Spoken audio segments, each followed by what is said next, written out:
So you kind of start from the rear of the car when it's on the lift. Coming right straight in.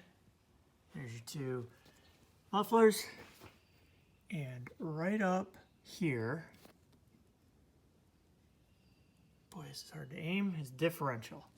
So a lot of people get real close and it's hard to understand. But this unit here is the differential. That's the drain plug. And then up in there, where you can kind of see it's partially backed out, is the fill plug. So the sequence of events is I'll remove that so there's no suction. We'll remove this. It'll drain down into the oil pan. And when this is done draining, and I'll usually put a piece of paper towel on here, I'll get some video of that. This will drain down into the pan. When that's done draining, you put this one back in, and then you go back up here and you pump a ton of fluid in. So I'm now going to stop the video because I don't have a fancy setup. It's just my iPhone. I'm going to finish taking that one out. I'm going to finish taking this one out. And in terms of how they come out, it is just the square end of a socket. So no socket, just the drive. I have an extension here with a swivel, which makes getting that one up there much easier. You go above the bar here, a little bit of room between the can on the exhaust and the bar. You can back that guy up there out. And then this one here is really easy. You can get a socket right on it, or a wrench, I mean, right on it, and it come right out. Yeah, that's about it to get it going. So let's get that done.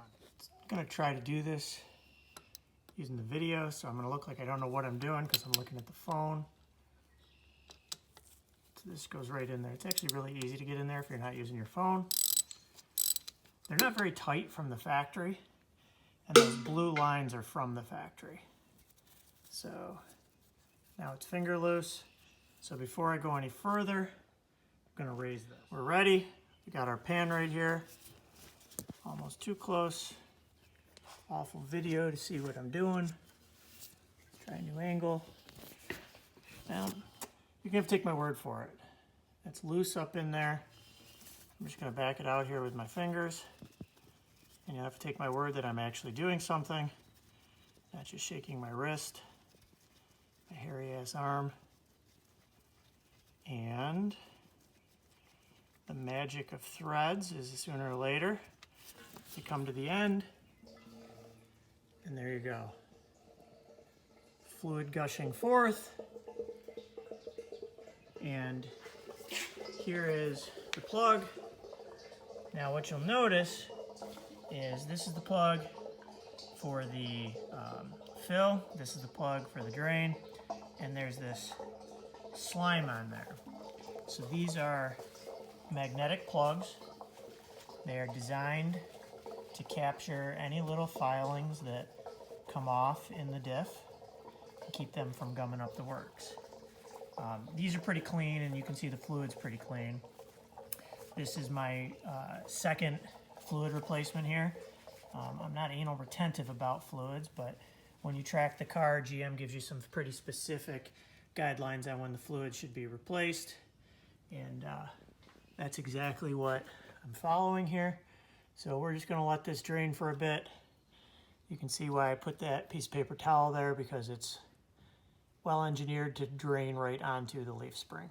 So we're going to let that drain out.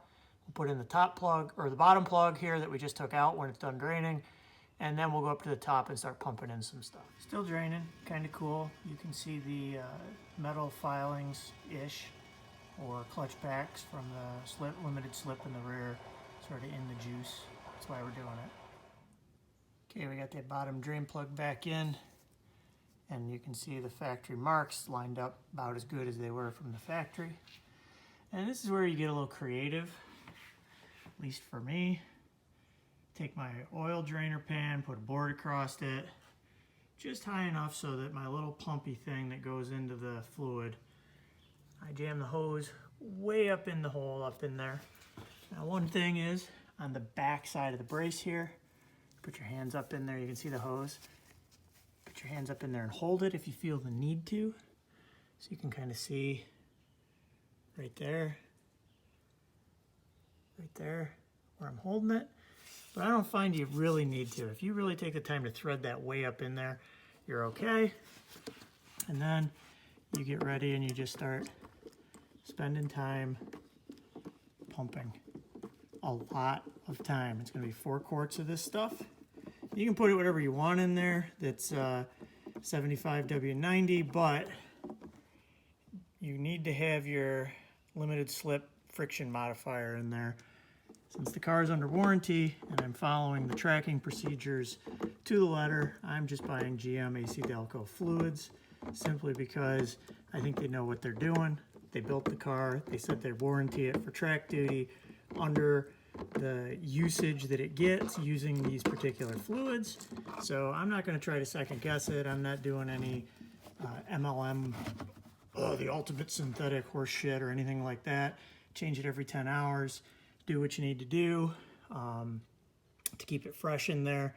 So that's all I'm doing. You can use whatever you want as long as it meets the spec and you have whatever the GM required friction modifier is for your electronic slip rear. So in addition to reinstalling the drain plug, one thing that people have asked about, myself included before I've done this a couple of times, is the notion of running the car once you put the fluid into the rear diff, either while it's still on the lift or jack stands, or like a casual drive around the block.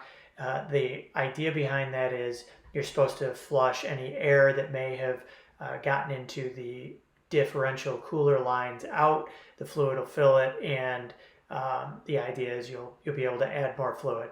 Having done this twice now, both times putting it back on the lift after driving it around the block casually, I pull out that top plug to see if I can get any more fluid in there, and fluid starts to come out. So I think that's kind of a waste of time unless maybe you leave it out draining for an extended period of time where stuff can get out of those tubes and coolers. Otherwise, fill it up, top plug in, tighten it off, and off to the track you go.